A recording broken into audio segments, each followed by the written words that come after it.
Imagine being born into tattoo royalty, brought into a tattoo shop only days after being born. Only this tattoo shop just happens to be owned by two tattoo legends. Dive into the life of an artist who has spent 50 plus years honing his craft, from rare pictures to untold secrets passed down through generations. Every second of this episode is packed with exclusive content you can't miss. I want to talk about you today, but I think your story starts way before you.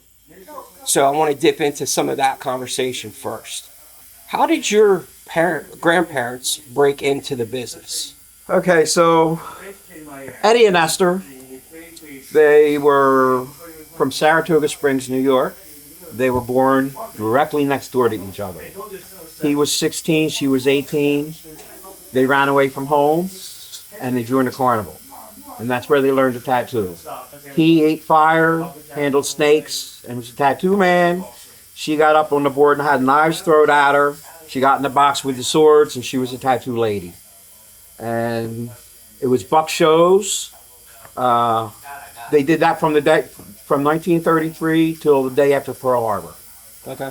The day after Pearl Harbor, they quit the carnival, and my grandfather enlisted in the Navy, thus Sailor Eddie. He did 6 years in the Navy. His ship went down. He was in the water for a bunch of days. He got Purple Heart. He had a handwritten personal citation from Admiral Halsey. Wow. His last 2 years, he ended up teaching in the Navy Yard in Philadelphia. Okay. As a boiler tech. And then he liked the area so much, he opened a tattoo shop at 9th and Race in Philadelphia. We were the original Eddies in Philadelphia. We were here before Philadelphia Eddie. Right. In fact, my grandparents did Eddie's chest eagle. Okay. We stayed in Philly till 58. Mm-hmm. And then we moved to Camden. Philly was getting rough. Camden was beautiful then. Mm-hmm. And then it goes from there.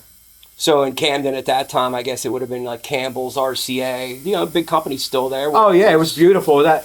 You came over the Ben Franklin Bridge from Philadelphia and it dropped you right down on Broadway in Camden.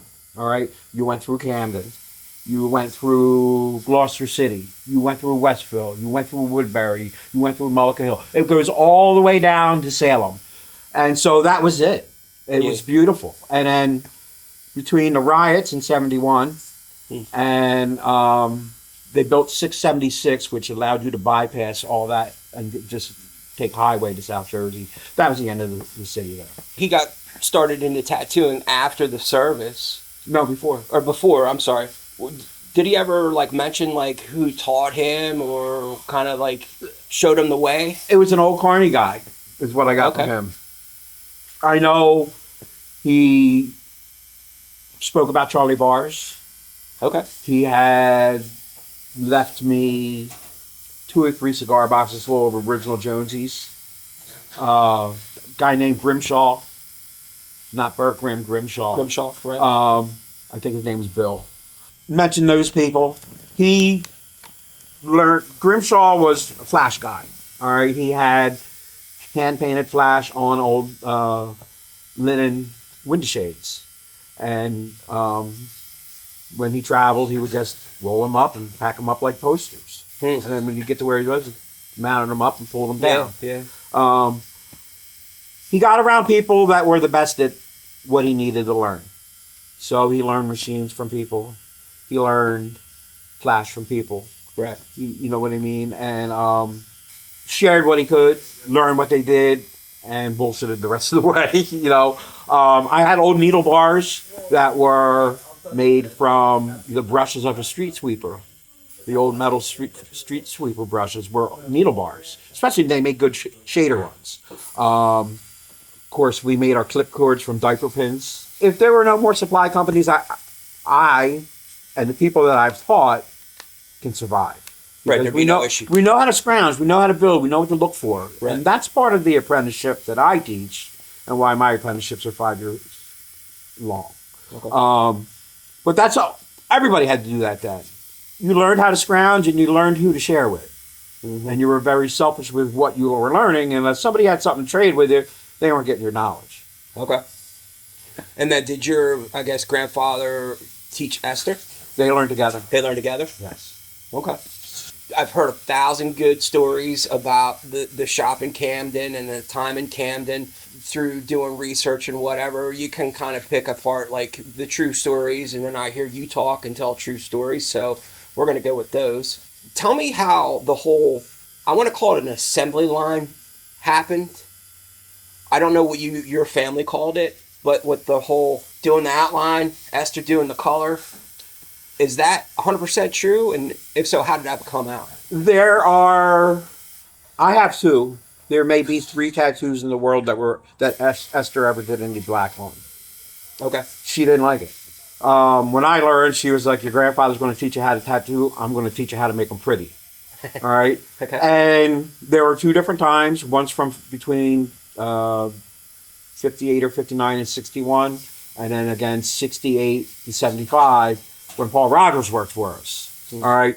And during those times, my grandfather did the outline, Paul black shaded, and Esther did the color. Okay? When Paul wasn't there, Eddie did all the black. He outlined and black shaded, and Esther colored. She didn't want to mess with black. She didn't like it. It was not her thing. Right. She loved to do the color. And so it wasn't out of, like necessity or whatever. It just happened to be what their preference was. It was, growing up, I didn't understand when we went to visit other shops why they, how come he's doing the whole thing? I didn't understand. I'm 5, 6 years old. I thought but I also didn't understand, like when you walked into other shops and their flash looked like shit. How come it looks like I can draw better than that stuff? And my grandfather would laugh. But as a child, I didn't understand why they didn't do it the way we did it. I thought our way was normal and everybody else was doing it wrong. That's just how growing up in the business, but I literally spoke my first words in a tattoo shop and took my first steps in a tattoo shop. Right. So let's get into that real quick. I had heard at one point you were 5 when they brought you into the shop to hang. I mean, I know you were there before that, but I mean, as far as like an official shop runner or whatever at that point at 5. I officially started my apprenticeship on my 5th birthday. I was doing all the paperwork. I was running the autoclave. I was getting out the acetates. I was setting up the machines for 3 tattoo artists. I was walking the client from my grandfather to Paul, and then from Paul to my grandmother. The only thing I didn't do was touch money. Right. I was also had access to a gun and a bat at 5 years old. I was part of the show. When we went in and we did something, we did it as a team.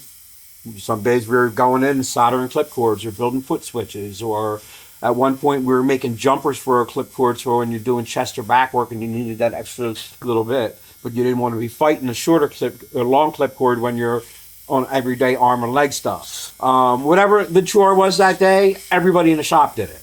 So there was no such thing as go scrub tubes. We all scrub tubes. Mm-hmm. Or go fetch coffee. And that's the first thing that anybody learns when they come to work here. I'm never going to ask you to go fetch coffee for me. But if you're leaving to go to the store to get coffee, I expect you to ask if I want any, because I'm going to ask you if you want something. Right. It's just common decency. Yeah. It just blows my mind at 5 years old. Like, I'm thinking back to myself, and I'm like, I was probably struggling to ride a tricycle at 5 years old, and here you are, like, being thrown into the fire, so to speak. Not really. At that day and age, if your dad owned a service station and you were a boy, you were sweeping up, you were pumping gas, you were learning brake jobs, changing oil. If your mom and dad owned a pizza shop and you were a girl, you may be pouring drinks and running a cash register. You worked in the family business. And if you didn't work in the family business, you were watching your younger siblings, so your mom and dad could work harder in the family business. It was the way of the times. You worked in the family. It just so happens that I never left. Right. And that's my heroes worked in a tattoo shop. Yeah, I mean, when you break it down like that, it makes so much more sense. I mean, I guess I just originally read it and thought to myself, man, at 5 years old, but you're right. I guess if your family owns a business, just like now, if somebody's family runs a restaurant, you're probably washing dishes, grabbing stuff, Yeah, okay, that makes sense. How old were you when you first got your hand on a machine and... To tattoo? To tattoo. I did my first tattoo when I was 7. Damn. Like I said, my grandfather did the outline, and Esther would color them in. But every now and then, somebody would be getting something small, girl would be getting like a little butterfly or something. Right. And my job would be, hey, Grandpa, are you going to fill that in? And so if he'd say yeah, then I pour him some color, get the color from my grandmother's station, bring it over and pour some, and he just filled in with the outliner. So I'm sitting there one day, and we had tattooed a whole graduating class of nurses, and this was one of the last ones. And he's doing a little butterfly on the back of her shoulder blade. Hey, Grandpa, you going to fill that in? And he stood up, and before I could even sweat, he put his hand on my shoulder and pushed me down in the chair and says, nope, you are. Have you ever ran into that lady? I ran into her 2 or 3 years later. She's like, I remember you did this tattoo on me. And at that time, it was, everybody in the shop started laughing. It was like, that was his first tattoo. That was the first time he ever, tattooed anybody. That's awesome, man. To run into that person. Wow. Amazing story. I know that I'd also heard, stories about different guys that came through your shop and stuff like that. I want to get into that with you as well. You already talked about Paul. Paul was there for how many years? Probably 10 total if you add both times. Okay. Now, was he friends with your grandpa, or was he one of those? I know Paul traveled around a little bit, but were they buddy? Yeah. Yeah. Okay. Right. So, I mean, enough to know that I knew Helen. Right. And they were like family. When we drew that flash, it took us almost 2 years to do that whole set of flash. And after work, we were too busy to do it at work. So after work, we'd go to Paul and Helen's. They lived in the same trailer park.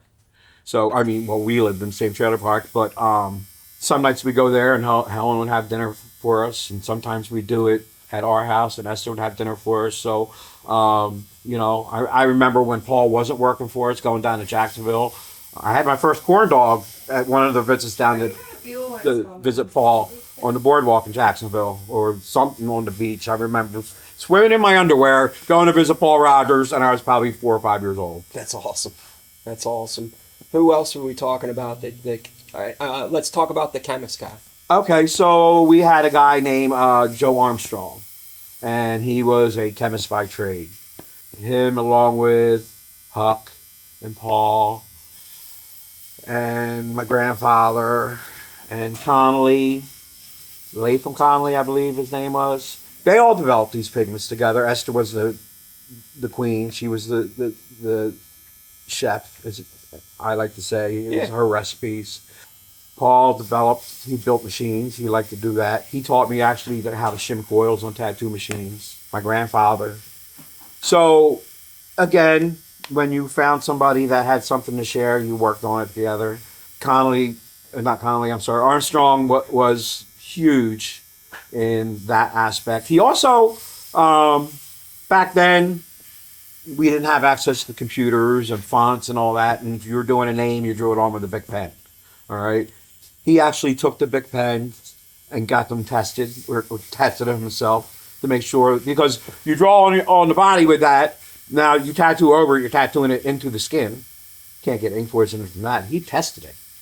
Wow. So that was the type of things that they were doing back then.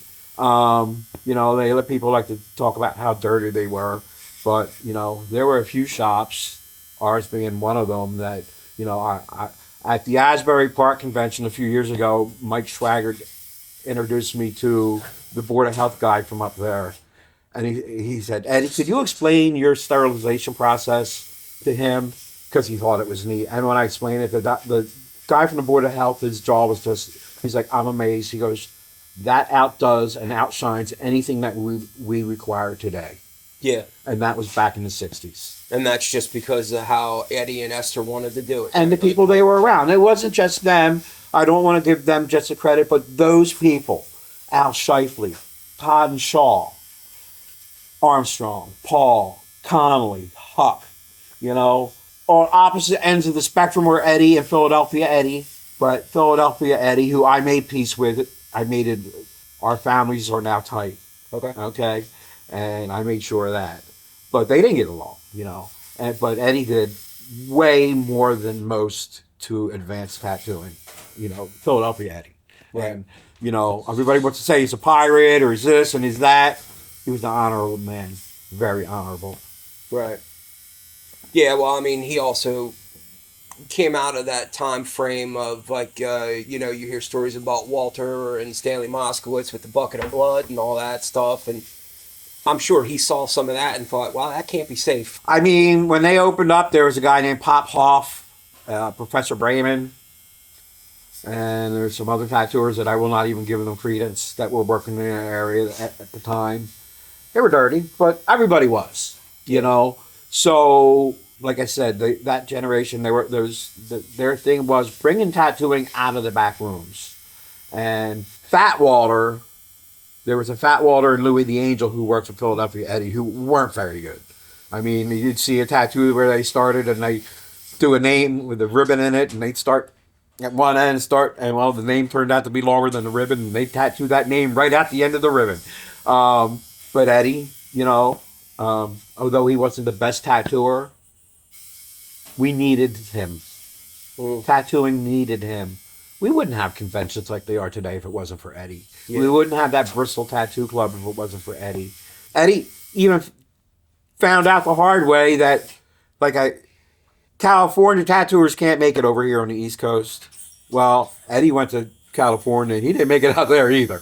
You know, it's different. It's just different. Yeah, right. It's different. Well, different mindset. Yeah, for sure.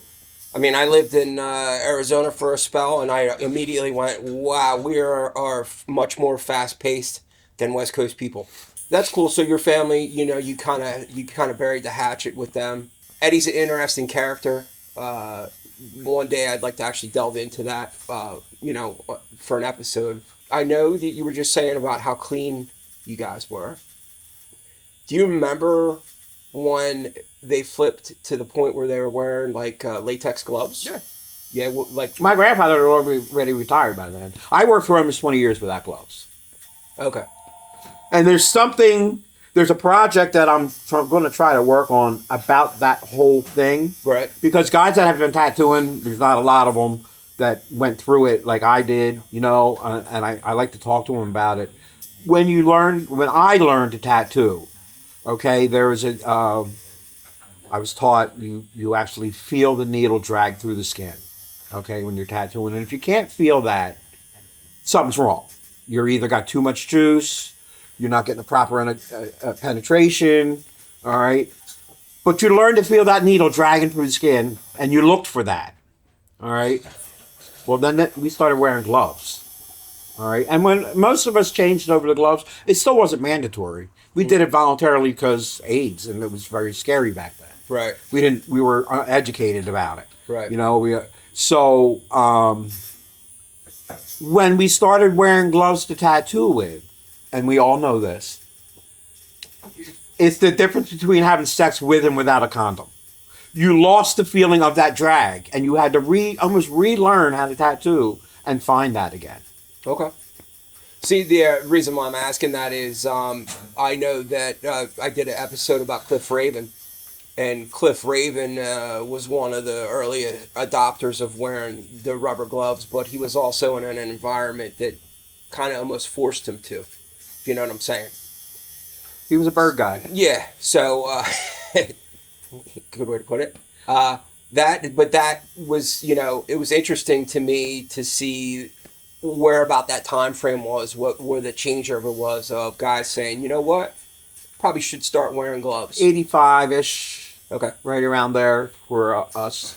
Yeah, and then, you know, your grandfather was already way retired at that point. Not right? way retired, but he was... When did he retire? He died in 92. Okay. He never really officially, like, this is my last one. I have his last tattoo. It's this eagle right here. It just so happened that I made sure that I got both of him and Esther's both of their last tattoos. But he was very sick, and he'd come in and take a nap because he got tired from driving in. Then after he took his nap, he'd drive home, so he wouldn't get tired. But he still liked to come to the shop. And I had bought the shop in 1978. I was 78? 79. I was 15. I was 15 when I bought the shop, so that was 78. 15 years old. Yeah. Holding a mortgage, paying the bills. Yeah, I had a $38,000 mortgage. On my 15th birthday, he took me to see the bank, and then I went to the lawyer, and I was legally emancipated. All right, so I was an adult, and at that point I could sign myself in and out of school. So they had me emancipated, and then we went back to the bank, and I signed my life away, and I had a $38,000 mortgage, and I bought the shop from them. And wasn't there some kind of deal that you guys had with you had to graduate high school before? Yeah, on our way back from the lawyer, heading to the bank, my grandfather looked at me, and it was probably, I don't know, it was one of the most meaningful things in my life. I can't believe that you know this story. He looked at me and he said, you know, with the amount of schooling that you have now, you're probably never going to need that anymore. But you're way too young to start not finishing what you started. And I want you to give me your word that you'll graduate high school and get your diploma. And I'm like, okay, you know, and he just looked at me and stuck out his hand, and I shook it. And that day I learned the value that you make a deal and you seal with a handshake. Yeah. And there was nothing ever put in paper, but that was one of the most obligating conversations I ever had in my life. And to this day, when I sit on my bed in the morning and I put my shoes on, and I'm sitting on it, I look over and I look at my high school diploma, and I still have it in my bedroom, and I look at it every day. It's also one of those situations where you learn to become a man of your word, because your grandfather's generation, they were all about that. Oh, of course. You know what I mean? Patriotic, man of your word, stand up for the most part, right? Type of people that were like, what you see is what you get. There's no fluff. I mean, your grandfather, in my mind, because I have so much respect for World War II vets, is, the greatest generation ever. Some of the baddest motherfuckers to ever walk this earth. So, right there alone, I give him props. Even if he didn't become a tattoo legend. Being able to operate a shop in the 60s and 70s, you had to be stand up. Cops didn't come on a call like they do now. You may be 10 or 15 minutes before they get to your door. And by then, whatever's going to happen has already happened. Right. And him and her, and then later on me, we protected ourselves. During the riots in 71, we were there for 4 days. We had the neighbor come and get the car. It was me, Eddie, Esther, and the dog. And we protected our property. It was what you did. Right. It was yours. You don't let anybody take it. Right. Or disrespect it. And that's how we ran it. Nice. And that's how we run this shop. And that's how every shop that I've ever been in has been that way. You're not a bully, but it's yours. But you're going to protect yours. And nobody's taking it. Right. With that being said, though, you're 15 years old, you're running the shop, right? Do you ever run into any problems with people coming in the shop and they're like, you know what, you're a goddamn, kid. You know what I'm saying? I had a gun at my station. Okay. I was not afraid to use it. I would remember, before I had bought the shop, so I was younger than 15. It was a busy Saturday afternoon. And there was a tattoo shop catty corner from us in the next block. And like I said, I'm not going to give that guy credence because he's a piece of shit. All right. But he was there and we were busy. And when some people came into the shop and you hear the doors halfway open and you hear them like, just leave us alone. We told you no. Just get the fuck away from me. So Esther looked over and was like, what's going on? There's some guy out there trying to get us to go to his tattoo shop across the street. So Esther grabs her gun and walks out front. And here's this guy running back towards his tattoo shop. Well, we all run out to see, and here she's chasing. Now, she's 50, 60 years old. She's chasing him down the street, gets down to his shop. He runs in, and you see her on the sidewalk, empties her clip into the front of his shop. Dude, she comes strutting back and says, I need more bullets. Dude. So here I am giving all your grandpa being a badass and all. Your grandma was just a bunch of badass. Oh yeah, that's awesome. That is awesome, man. When you said that, automatically in my mind went, I wonder if you had any problems. But it makes sense because that's how you were brought up. Now, because of the time frame that you've been doing this, you got to figure probably like what in your early years, you saw a different set of clientele. And then in the 60s, 70s, No, changed. I did not. Okay. Okay. Our shop Oh, in Camden, because I was never there for the Philly years. We pulled from the Philadelphia Navy Yard in Camden. Okay. All right. We were also tattooing doctors and lawyers. We tattooed the guy from NFL Films. We tattooed one of the guys from Channel 6 News. All right. We, like I said earlier, we tattooed a whole graduating class of nurses. Right. All right.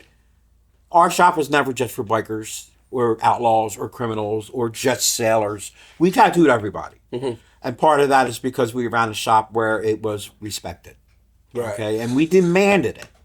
All right. So we were never that shop where we saw the dregs of society. Okay. All right.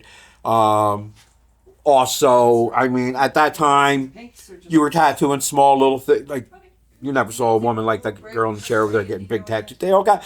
When a woman came in to get a tattoo, we had a little card this big. It was like 6 tattoos on it. It was like 6 by 6. And with like 6 cherries, butterflies, maybe a little 4-leaf clover.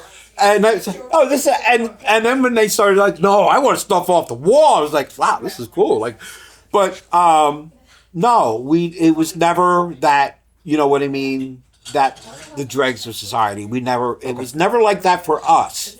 So I didn't see it that way, and I never did. There were some shops that were, but those are the same shops today that still have that same kind of clientele. Okay. You know, you can dictate at least how people act in here, in these 4 walls. This is our world. You will behave how we say, or you will get the fuck out. And if you don't want to get out, I'm going to help you. Right. You know, I don't want to do it with violence because now I'm losing a client. But there's a way to do it and make them like it. Right, right. Well, I mean, you just gave a perfect example with Esther. Do you remember being a young kid and seeing your grandpa having to go off on anybody? Oh, yeah. All the time? Yeah. Not all the time, but, you know. We also had a thing like, okay, so our paperwork back then was done on a 3x5 index card. Mm-hmm. Okay, so if you came in drinking and you weren't sloppy drunk, you got a check mark on your card. Okay. That means you were talked to about coming and drinking and not to do it again. And if you came back within the next 5 years, we pulled that same index card and wrote down the next tattoo you got, your next tattoo, and kept recycling it. And sometimes you'd have to tape a new index card on it because you filled up the back of one. So 2 or 3 check marks, you were banned for life. Oh, wow. Okay, and you didn't. And we were the best in New Jersey.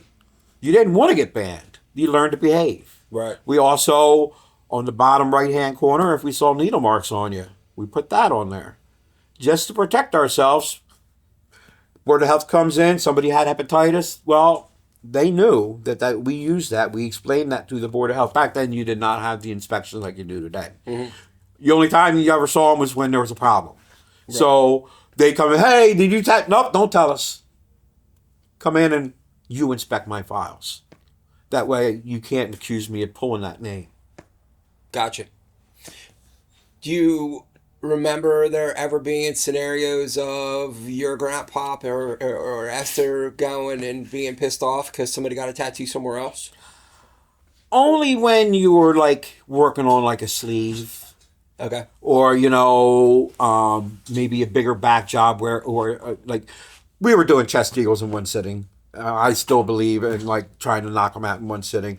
Back jobs, you went for like 3 sittings, outline, black shading, color.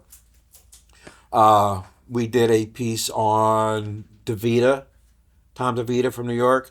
Did a big Coleman dragon on his leg. I think it took him 5 hours between my grandfather, Paul, and Esther to do. They did that in one sitting. I mean, nobody today could do it like that. It'd take them fucking 3 years. But yeah, there were times when people would come, but that's when they'd walk that outline around to every shop to see if they could get it done cheaper. Yeah. You know, and if that was the case, don't come back. Right. We're not touching it. We're not working on it anymore. You let them mess with it. Let them finish it. Yeah, but they didn't do it. You should have known that. Right. You know, you just brought up the whole Tom DeVita thing.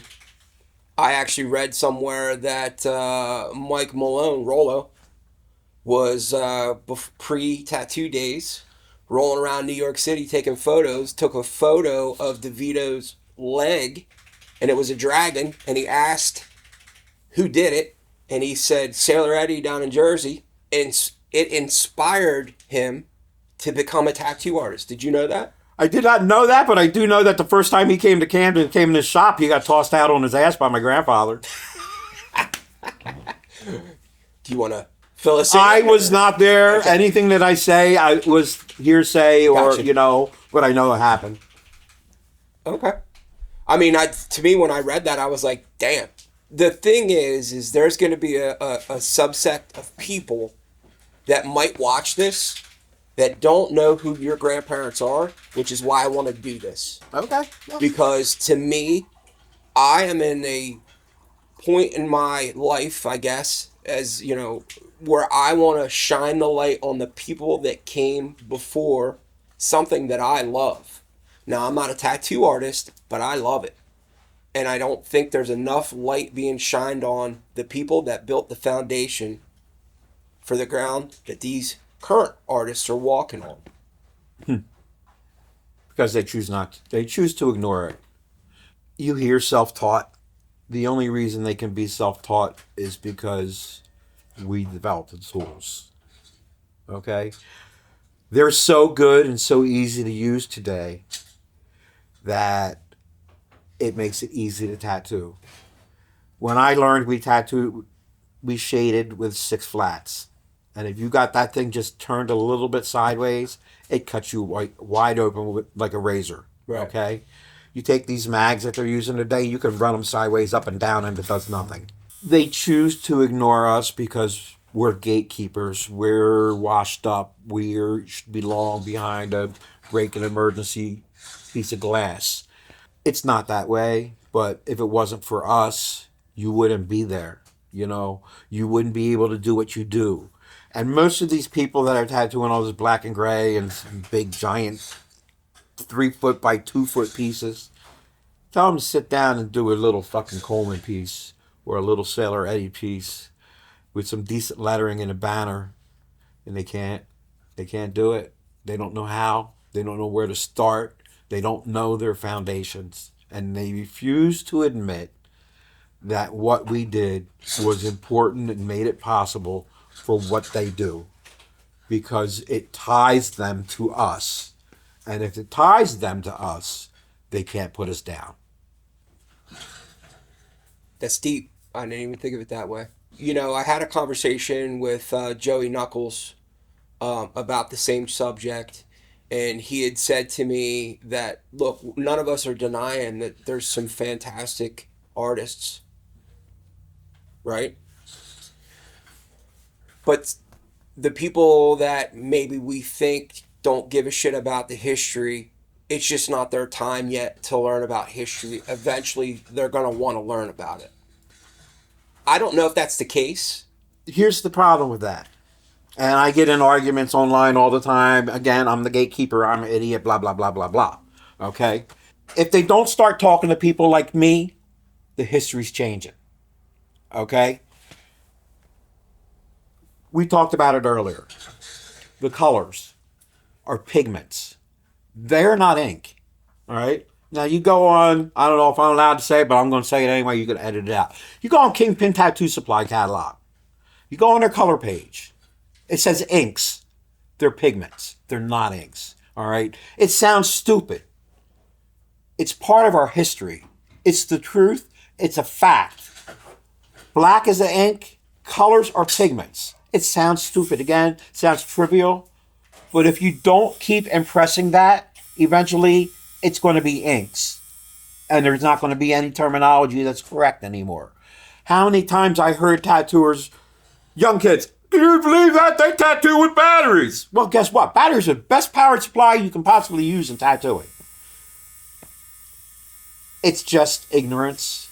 Again, fighting your past because you don't want to be tied to it. There are things that need to be preserved, and they're not. They're going by the wayside.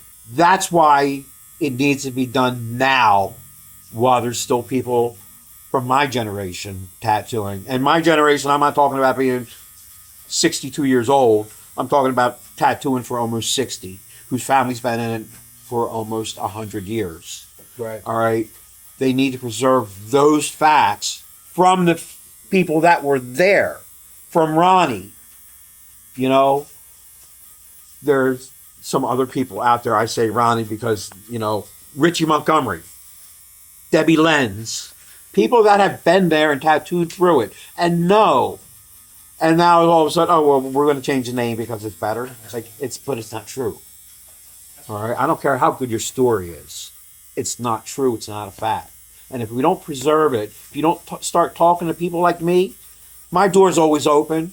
I let people come in, young tattooers. I love it. I want to share it. I want to keep my craft alive. I want you to know what's real. Right. And you're going to get way more what's real from me than what you're going to read in Chuck Eldridge's Tattoo Archive, because he's a piece of shit. All right? He put an ad in there or an article in there about my grandmother and grandfather and spelled my grandmother's name wrong. And when I called him on it, he refused to take it down for over 10 years. Wow. And he knew it was wrong. But he didn't like me. So he refused to take it down. So he'd rather spew crap because it sounds good than tell the truth. Wow. Interesting. I'd also heard at one point, you can tell me if it's true or not, when people write articles and stuff like that, it annoys you when they add their last name in. They don't. Everybody knows he was Ed Evans and Esther Evans. That was their personal life. He was Sailor Eddie and she was Esther. Right. And that was it. There's no... He never, ever went by Sailor Eddie Evans. Right. It wasn't a thing. There is no Sailor Eddie Evans. Just like there's only a Madonna or a Seal. Right. All right. Right. There was Sailor Eddie. And actually, Sailor Eddie was Sailor Eddie, sometimes Paul Rogers, Esther, Eddie Jr., Lucky the Boxer. That was our shop dog. We were a crew. We were Sailor Eddies. Gotcha. I'm glad I brought that up. I didn't, that wasn't on one of my things that I wanted to bring up today, but I'm glad you got that out because you know what? People need to understand that. And it's true. Eric Perfect. Respect the shit out of him. Perfect is not his last name. Right. It gave you a little bit of privacy in life. Right. You know? They were very private people. You know? They only mixed with a few tattooers. Most of them were Freemasons. So, Paul was one of the few that wasn't. Right. I mean, I don't use my real name. Yeah. No need. People know mine. I'm not ashamed of it. It's been out there so much, and in this area. I went to high school in this area. I've been tattooing in this area just about all my life. So between friends and relatives, and now social media, my name's out there. But I'm still Sailor Eddie, or what I feel. I'm Eddie. For me, it's a much more intimate thing. I try to make myself out there to the tattoo world, especially like, hey, I'm Eddie. Relax. Right. I've just been doing it longer than you. And just so you all know, I actually explained to Eddie today that I was intimidated, I guess, to have to even reach out to him to ask him to do an interview, and he laughed at me. So there you go. I want to get into the social media thing in a second, but I want to kind of back up a little bit. I know that there was a period, I guess, after you sold a shop in Runnymede or whatever, that you went out west or something. West Virginia. So did you take a little break at one point? No, I was tattooing out there. Okay. I opened shop out there. There was not enough money that I felt comfortable just tattooing. So, and there was always a question in the back of my mind. The first time I was in a tattoo shop, I was 2 days old. So from 2 days old to my 5th birthday, or when I was 5 and started kindergarten, every day that tattoo shop was open, I was there. All right? Playing in the back room, whatever. I was raised in a tattoo shop. I needed to prove to myself that I could do something else, that I could make it in the real world on my own, in some way that had nothing to do with tattooing. And goddamn, did I not do it well. I went to work for an auto stamping factory. Okay. And I ended up, they sent me to all the schools. They would send me to schools to learn new things and then bring those back to our plant and implement them. And the day that I left, the plant manager says, you ever want to come back? Here's my personal phone number. I don't care where I'm working at, or if I can't hire you, I will get you a job in this field. You are one of the best people in this field I've ever met. Because you took it seriously, just like you did tattooing. It was a challenge, and I liked it, and it was interesting to me because it was new. And I think mostly the biggest thing was I needed to prove to myself that I could make it in the world on my own without my grandmother and grandfather back there making sure, you know, I did it without a net. And then what year did you come back here to Jersey area? When I came back, I went right to work for Eric Perfect for a couple of years. It was right around 2000. Okay. Up at Cadillac? Yeah, Cadillac Deuce, the one on Rising Sun. Okay. Mike Hooligan owns it now. Right. And then after that, didn't you open up Bonnie and Clyde? After that, I bebopped around for a little while after I worked for Eric. I went here and there and you know. And then I opened up Bonnie and Clyde's on Girard Avenue, and I had that. And that was one, when I opened that, there was a moratorium in Philadelphia at the time. They weren't allowing any new tattoo shops. Okay. So that was a tattoo shop that had been closed down. The Board of Health had closed it down because they were filthy dirty. But it was a tattoo shop, so it was grandfathered in. So I went and found a guy that owned the building, and I went to him. And he's like, and he told me, he's like, well, I'll let you know. He goes, I had a couple people looking at it. And as I was walking away, I saw a dragon on his forearm. And I said to him, I'm like, you got that tattoo in Camden? He's like, yeah, how do you know? I'm like, you got that tattoo at Sailor Eddie's in Camden. He's like, I'm like, that was my grandfather's work. He goes, were you that little kid? I'm like, yeah. He goes, here's the keys. Nice. Let me know when you're open. Now, I know the story, but I want you to explain the story to the people that are going to watch this, why you didn't call it Sailor Eddie's. Okay, so along those lines, after I got the keys, the next thing I did was get my car and drive to South Street. And Tommy Knapp and Jerry Reds had bought Philadelphia Eddie's shop there on 4th Street, and Frank Murphy owns it now. So I went to talk to Tommy because Tommy was the oldest tattooer in Philadelphia and the oldest tattooer that I knew in the area at the time. And I went to ask him and Jerry Reds permission to open in Philadelphia. And I knew Tommy since I was 3 or 4 years old. Right. And Tommy's like, Eddie, what the fuck are you doing? I'm just like, this is what we do. This is how we were raised.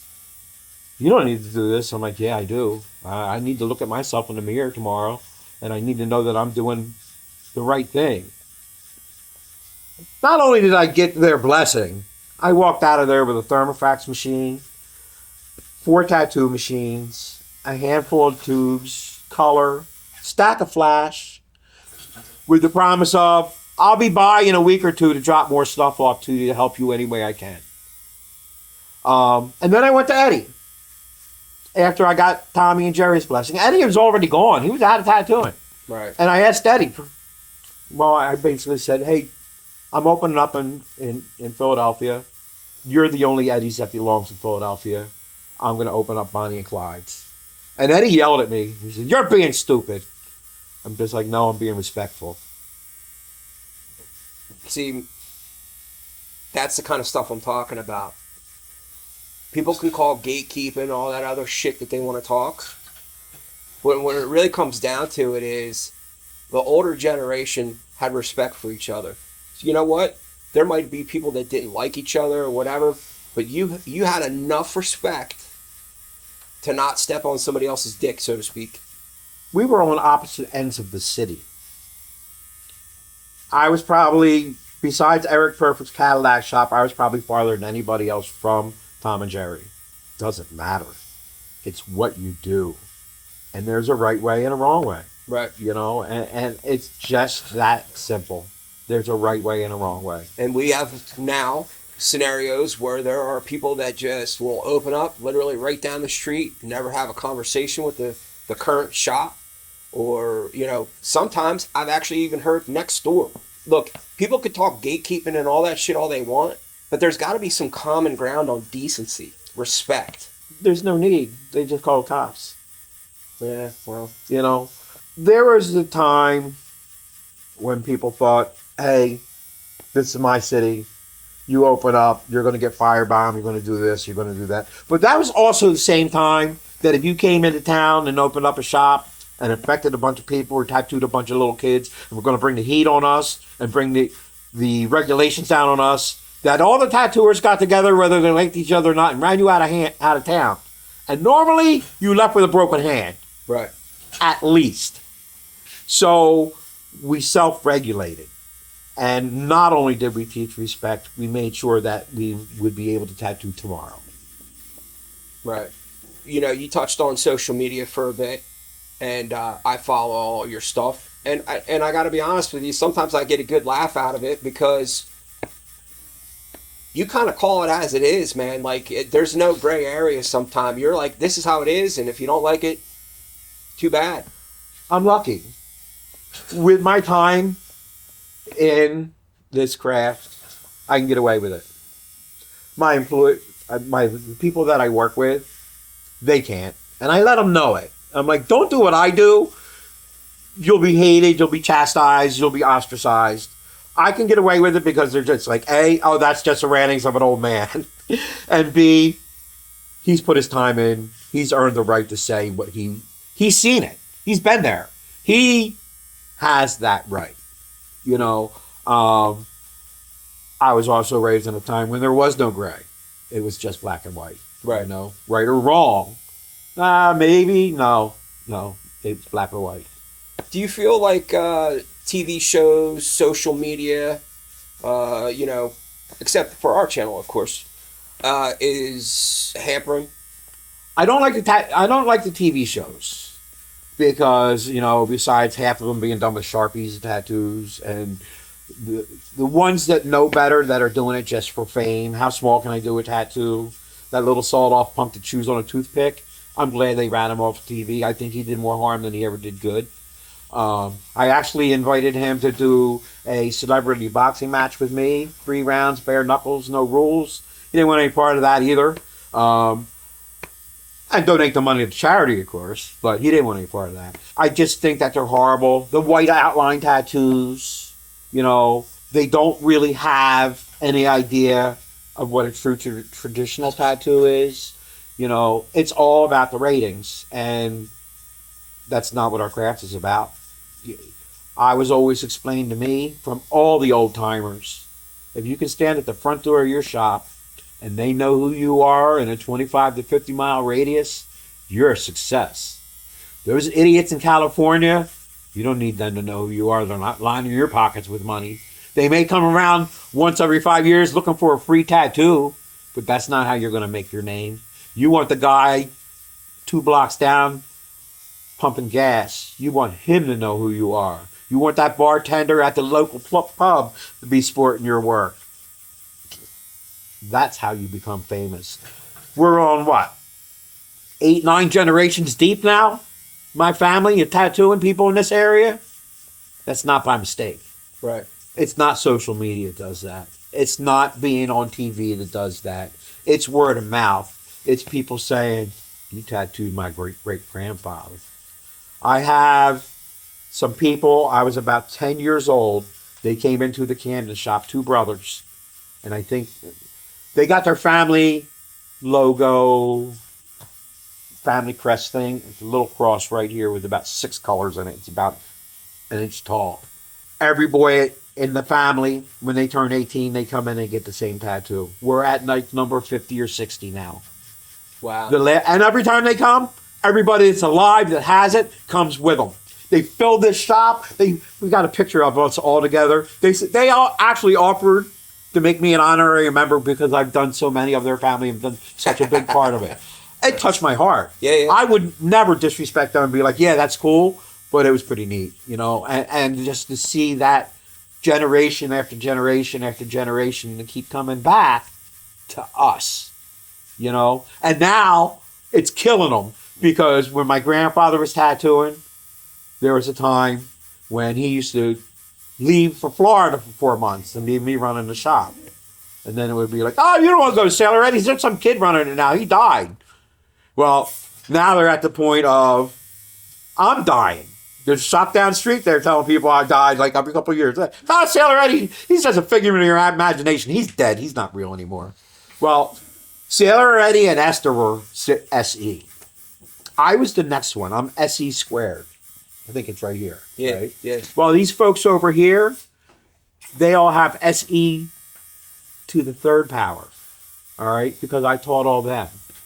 Well, Amber over here's got a 5-year-old daughter who did her first tattoo on her 5th birthday. She took one of my daily driver tattoo machines. She tattooed with it. And now it's in a cigar box waiting for her to start tattooing. And that's going to be SE4. Nice. All right, so we're the 4th gen. So they ain't ever going to kill us off completely. Right. You know, we're a family. These are my children. And they have proven to me, and they're going to prove to the world, that they deserve to carry on the Sailor Eddie legacy. You know what? As much as that would have probably been a fucking awesome spot to end this, I'm going to fuck it up. And I still got to keep going because I got something that I want to. You actually had a conversation with me earlier today where we talked about, you know, this generation pissed off this generation and it's just going to keep going right down the line. Maybe that discussion is the thing that people need to hear to break down some of the barriers of the gatekeeper and bullshit, all that other stuff. There's always going to be, so these people that are out now that are trying to make a name for themselves, whether it's, you know, I'm a firm believer at this point where, you know, the old school guys were like carnival barkers, right? It was about like Burt Grimm, right? He used to be like, I'm the greatest tattooer in the world, which might not have been the truth. But you walked into his shop, you thought that, right? So now instead the uneducated thought that. Well, yeah, but either way, where I'm getting at is the days of promoting yourself, whether it been like those guys were just, you know, carnival barkers. In the 70s and 80s, you started to get the tattoo magazines where people were promoting themselves. We threw them out too. Even now, that's being replaced with social media. Social media is the new way for artists to promote themselves. So there's always, I don't know what the next thing is going to be, but there's going to be the people that are tattooing now, 20 years from now, are going to be equally as pissed off as they are now of the older generation. It's going to continue. It's been that way. Okay, so I started in 1968. And at that time, we didn't work in street shops. We worked in tattoo shops or shops. You call it the shop or parlor or whatever. All right. And we did flash. It wasn't traditional. We did tattoos. All right. Well, then it started changing over to, I remember, late 70s, I started seeing the beginnings of, it kind of came together, fine line, Cherry Creek kind of stuff, all right, and black and gray stuff started coming together. And our first response was, well, when are they going to finish it? It didn't look like a finished tattoo. It wasn't a tattoo. It wasn't no traditional, like, that's what it was, you know. And then I remember seeing some of the guys that I knew, the old timers, and I see them trying to do traditional tattoos with a tight 3 needle because they thought that was going to change over, and it just looked horrible. And I remember yelling at them about it, like, he did such beautiful work. Yeah, but that's what they want, you know. And so you began to hate the next generation. You know, and normally now, okay, so now you have a bunch of guys that have had tattooing for 30-ish years. To me, they're still beginners. They were the ones that were the pain in the ass when I was tattooing. Right, You know? right. You always dislike the next one's coming because they think they can do it better, faster, know more about it. And again, they dislike us because they are connected to us. You know? It's always going to be that way. It's always going to be like, oh, well, shit. You're trying to replace me. You're trying to put me out to the pasture. You're trying to say that what I'm doing is not relevant. I don't like you. You're not trying to keep me around. You're trying to use me up and spit me out. All right? So, of course, it's always going to be that way. And I can't wait for these social media babies to get the next pain in the ass. Right. Because they don't know how to deal with life. They cry. They hide in rooms. I can't wait. This year, this slow down, they're crying because they don't know what to do. Because they've never been in a position where they weren't booked out for 3 months straight. And now they're petrified because they're not booked into February yet. And it's the 1st of February today. Now, do you think that, I have a buddy that his belief is that the boom happened with all the COVID money. People had extra money all of a sudden, right? Got COVID checks. And shops got busy real quick. And then a lot of people thought, man, I can cash in on this. I'm going to open up a shop.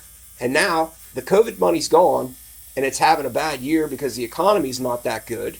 Because let's face it, as much as we all love tattoos, everybody in this room right now, tattoos aren't a necessity. Yeah, but okay, so because there was the boom, these people that are crying never thought they had to learn about customer service. They never thought they had to learn about, let me make you feel special when you come in here. They never had to understand that without you as a client, I'm just a nothing. They never had to understand that the world does not revolve around them. All right. Secondly, anybody that spent any time in the tattoo crafts understands that every election year, business falls off. All right. Are you prepared for it?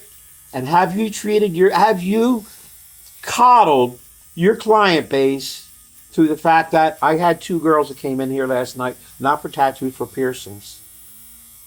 I was getting ready to leave, and just walking out the door as they were, and I let the youngsters close up for the night. On the way out the door, they both stopped me, looked me in the eye, and said, I want to thank you. I had such a fine experience here tonight. All right?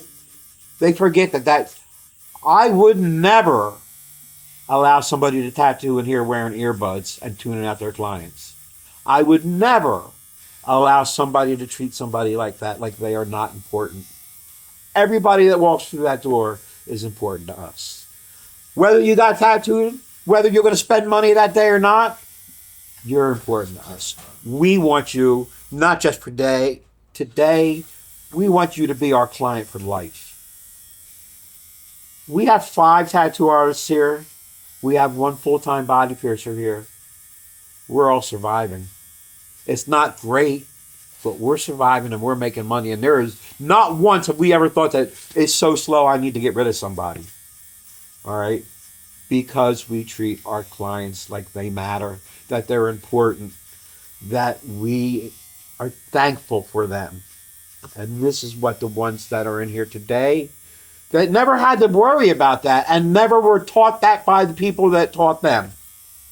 How important the customer base is and how important it is to, you may not, I'm horrible. I am horrible with names.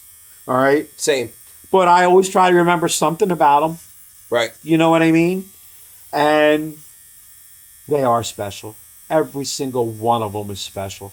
Besides, you get to see clients that you see them when they break up. You see them when they share their most intimate moments with you. They have a baby. You get to tattoo their kid's name on them or a footprint.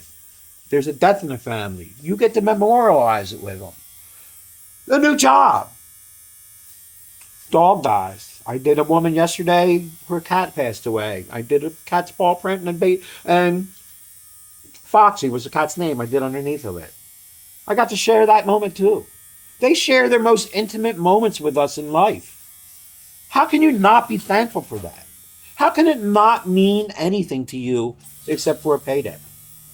Man, you're spewing life lessons right now that I hope there's a bunch of people that get to watch this because this is gold. And I think a lot of people need to hear that. And I'm lucky enough to be sitting here. Well, you're not lucky because there's people out there that are just like it. You know what I mean? There are not people out there that are as matter-of-factly as I am, you know, and I don't give a shit. I've seen it, I've lived it, I've been it, but I still am passionate about it. You know, when I get in these arguments with people about tattooing and whatnot, I always try to make that a point. Like, look, it comes down to this. This is my life's work. It's my family's life's work, and I have passion about it. And that's why I act the way I do. Right. So if people say I'm an asshole about it, I don't care. It's my passion. So if somebody were to walk in here and say, hey, man, I really want to get into this, what would you say? It happens all the time. It depends on how they walk in. All right?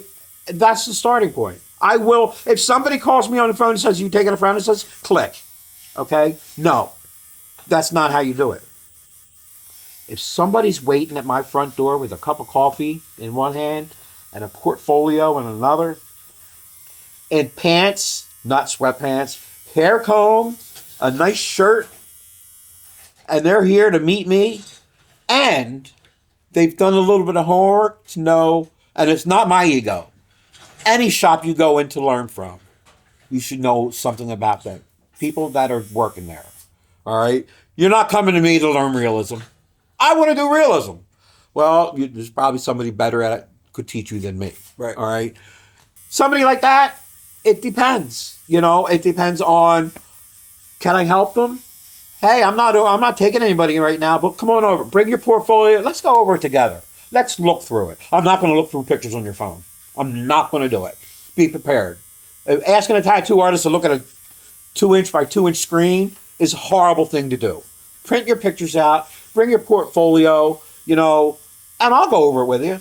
I love that. I love that I could be in a position to help young people and tell them things like that. Be at that shop waiting. Find out if they like coffee.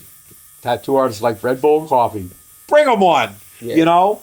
And sometimes you just don't take no for an answer. If I don't, and I've done this, it's just like, hey, try this guy, you know? Sometimes it's to the point of it just doesn't seem like it will vibe. But that's okay. And I've tried to hire apprentices, and like I had a girl in here and she got all bent out of shape because I told her we don't allow iPads in the shop. If you can't draw with a pencil with your hand, you're not going to make it here. And then she got upset because I was watching NASCAR in here one day and they showed a rebel flag and, you know, her safe space was somewhere else. If I can help somebody, I will. Young tattooers, I always tell them, make sure you tell your mentor you want to come visit me, because I'm not going to tiptoe around what they're teaching you. I'm going to tell you what I think. If it coincides with who's teaching you, fine. If it doesn't, now you're really confused. Well, Eddie said, well, don't listen to me, listen to who's teaching you. Right. You know? So, but if I can help somebody, I'm doing it. And you know what, man? I will say that I've seen you post many a time. If you're a tattoo artist and you just want to come in and talk, or you want me to look at your portfolio, bring it. Come hang out. I got to talk about myself. It's not like I have an affliction about it, you know? Every time I get to do a lesson, every time I get to share a story, it takes me back to when I learned that lesson. To my heroes, Eddie and Esther. I remember when I was 6 years old and my grandmother teaching me how to shave with the straight razor on a client's arm, on her arm. Wow. You know? So I get to relive all those lessons. And it reminds me of, you know, all those things back in the day, how magical it was. I don't know what they did, but the recipe on the green soap, when I walked into a tattoo shop back then, tattoo shops had a smell. That smell's gone. Yet it was just so heavy green soap scent in the air, you could almost feel it. And I remember when I came back from West Virginia, Eric Perfect picked me up at 30th Street Station. And before he took me home, he had given me a room to live in as well. Before he took me home, he took me to Cadillac Deuce. We walked in, and we got about 2 feet in the door. And he says, just sit there and smell for a minute. Remember that? I miss that. I miss that smell. I miss that whole thing, you know. I can't ever thank Eric enough. Eric, we don't get to see each other as much. Neither one of our houses are great. But he's my brother. Yeah. And he's done as much for tattooing as anybody I know. And he has not ever been thanked enough for what he's done for tattooing. Right on. Yeah, I mean, I was honored to be able to interview him. And matter of fact, he was the one that said, if there's anybody you need to talk to, Sailor Eddie Jr. There's some really fine history on the East Coast, you know. Yeah. Perfect. Eric Inksmith, you know. The man who I think changed tattooing more than anybody, J.D. Crow. All right. Before him, you may have exchanged outlines or line drawings with other tattooers. He was the first one that really sold good quality, ready to hang on your wall tattoo flash. Yeah. Available to the masses. He was the first one. And between that and the Thermofax machine, that was the biggest change in tattooing that I've seen in my lifetime. So shout out to J.D. Crow. Also happens to be one of the nicest guys you'll ever meet. He came in here one day. I wasn't here. One of my employees didn't know who he was. The other one did. They ended up buying. He walked in and he didn't come in and was like, "Hey, I'm J.D. Crow." Blah blah blah blah. He came in and said, "Hey, is Eddie around?" And no, he's sick. You know, I've been really sick in the last 10 years. Cancer a couple times. Sorry to hear heart that. attacks. I'm still here. I'm not going anywhere yet. I still got stuff to do. But so he had come in. I think it's very important that people notice what he's done for tattooing and how important he was. Now, for me personally, there's a woman from Spain. She was a bullfighter. She was a tattoo artist, and I believe she worked for a guy named RENO out in California. She worked with Sonny Tufts. She worked with Danny Higgs. Her name was Marbella. And when we're done here, I'm going to show you a set of her flash over there. I saw it for the first time in the 80s. I don't know when it came out. That set of flash is important. It's not only important to tattooing, it's important to me. Now, that's a particular artist and a particular set of flash, and I think it's like 6 sheets. It's the first time I ever saw stipple shading in flash. She's got a very distinct style of pinups. And now, Danny Boy from Amsterdam is helping her market that said flash. Oh, wow. Another tattoo artist put me in touch with her, and I like to think of Marbella as my friend now. Okay. And we communicate through social media. But to me, that's one of the most important sets of flash I've ever seen in my entire life. Okay. Is her set of flash. You have a Instagram page, Sailor Eddie Jr. Sailor Eddie Tattoo. Sailor Eddie Tattoo. When I started tattooing, there was my grandfather and me were both in the same shop, so I was Sailor Eddie Jr. Okay. With the understanding that when he passed or we quit, I would drop the junior and keep the family name going. Okay. Like I said earlier, we are an entity.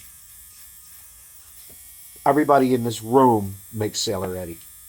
And that's how it's always been. And that's how my family has made it be.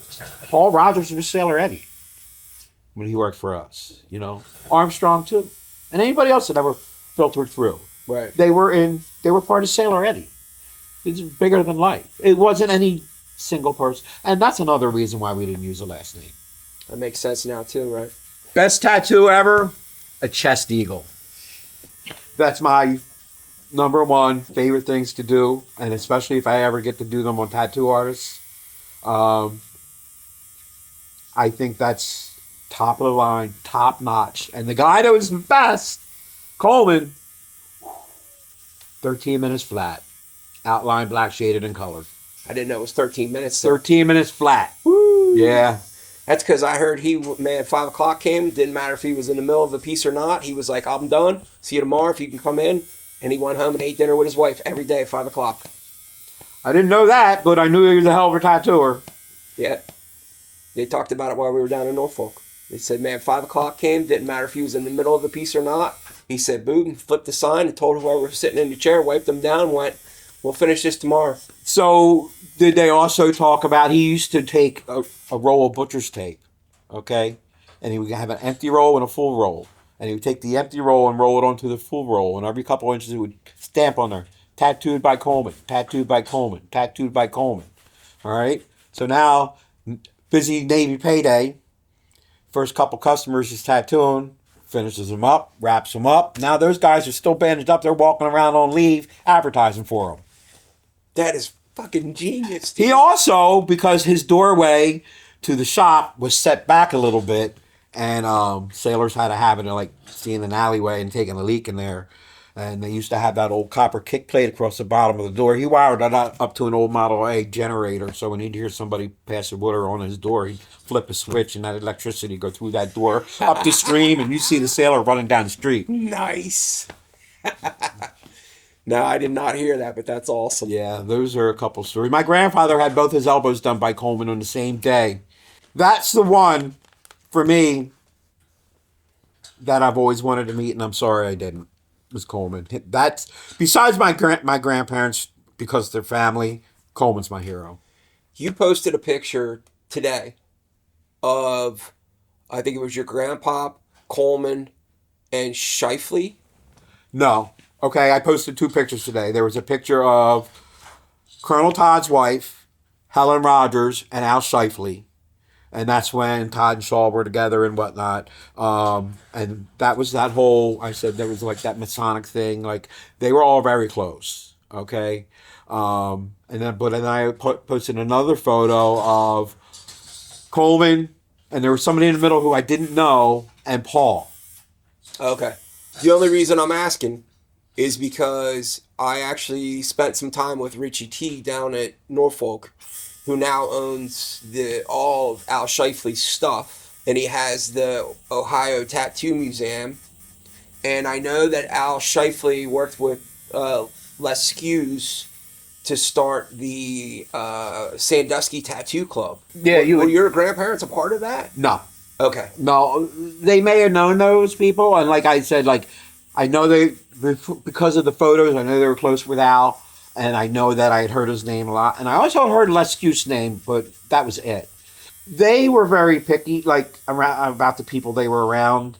When I was a baby, my grandmother said I was just creeping, which, whatever that means, I guess that's between, like, crawling and whatever. They had a couple friends that were tattooers as well, Billy Greenwood and Sadie. Billy was a tattoo artist. And Billy worked with a guy named Deefy. And Deefy was married to Stella.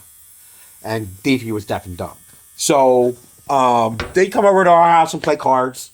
Or we'd go to one of their houses and play cards. And I always got to go along. Some apparent reason, I loved Deefy. And I'd creep over to him and he'd be sitting in a chair and grab a hold of his pant leg and he'd help me up on his lap and I'd be sitting on his lap facing him and Deefy would be like, and I'd, back. And him and I would laugh and the whole room would be like, yeah, they got their own thing going on. Like, my grandmother got such a kick out of that him and I were just like communicating through. And that's why I say, like, you don't understand. They were just aunts and uncles to me. Y'all call them legends. They were family. Yeah. Y'all made me who I am, you know. Tattooing made this what it is, you know. And by this, I mean me. I've been in it all my life. I've been around it. And tattooers, from either welcome me or keep me at arm's length or whatever, they made me who I am. And, you know, go ahead, call them legends. But that was Uncle Deefy to me. Right. You know. My grandparents were very close with Todd and Shaw. All right. I remember the first time that I remember meeting Bob Shaw, I was about 21 or 22 years old. And the funny thing about that was I had already been in a tattoo shop working for 16 years, like 21. So Bob Shaw sitting in his work booth area thing, and I see him, and I walked over and I said, "Excuse me, sir, can I come over and talk to you for a minute?" Like, yeah, sure. What can I do for you, young fellow? And I said, well, I know who you are. And he was just like, yeah, a lot of people do. I was like, Well, I wanted to come over and introduce myself. My name is Sailor Eddie Jr. You were friends with my grandfather and my grandmother. He goes, and your mother. He goes, I remember your mother when you were this tall. He's like, I'm supposed to do a tattoo right now. He goes, how about me and you go have a cup of coffee? So he gets up, and him and I walk away, and we go in a little restaurant area of the hotel, and we take up a whole booth, and it's just him and I. And we're sitting there, and he's asking me about my family. He remembers the dog from the shop, you know, the cars. Is he still buying all them Buicks and all that stuff, right? I don't think we even talked about tattooing. I had my portfolio, and we never asked to look at it. Right. But I remember him making the time for me and whatnot, and it was just like, I was a very lucky individual, you know, and to meet people like that, and that's, I want to be that person. I want to be open door policy and invite people in and like that, whatnot. Those things stick in my mind as like what was important in tattooing, and knowing like he knew my grandparents. That's like my direct connection to, you know, and all those people are just about all gone now. Yeah. For me, the people that knew my grandparents. And when my grandmother passed away, I called Huck because they were very close. I can remember spending some holiday dinners at Huck's house. So I called Huck to let him know. It was Huck and Josie. Josie was his wife. And Huck was not home. I spoke to Huck's daughter, and I explained to her, hey, look, it's Sailor Eddie Jr. My grandfather had already passed by then. I wanted to know, Huck to know, Esther just passed away. And, oh, he's not here, Eddie. He's in Africa on a game safari. Yeah. All right, well, look, I just wanted to let him know. Not even 10 minutes later, Huck was on the phone with me. Do I need to come home? Do I need to be there? No, Huck, I don't need you here. It's just gonna be a small family thing. I just wanted to let you know. Well, at her funeral, there was a small flower thing from Spalding and Rogers. And there was a thing that was taller than me from Huck and Josie. That's family. Yeah. That's just family. Willing to come home, cancel, like, for people that came in this together, and, you know, seeing pictures of Paul and Huck and my grandfather and Al Shifley in a convertible because they're taking a road trip to go visit other tattooers, and then getting invited to go on those road trips as a 5-year-old and a 6-year-old. And when my kindergarten class went to the zoo, my grandfather kept me home from school that day and took me to visit a tattoo shop. Nice. You know? So, that's my family. This is my family. This is what raised me. This is where it's at. And this is my safe zone. And it took me until very short time ago to understand how intimidating these places can be, especially for a single woman coming in here alone. Because it's always been my safe place. Not everybody feels that way, but for me, this is where I am the most comfortable. Right. And I didn't understand how anybody could walk through these doors and not feel that comfort. So that is what we try to provide. You're welcome here. This is a safe place. You know, I'm not here to hold your hand, but I'm here to make you comfortable, and I'm here to make this a welcoming place. Right. I appreciate your time, man. Awesome conversation, dude. I feel like I sit here for hours. We man. talked for an hour or two before we started the interview. I know. You know what? It was one of those situations where I was like, shit, we should have just started rolling right then. But thanks again, man. All right, thank you. Thank you all for watching. Thank you. Bye-bye.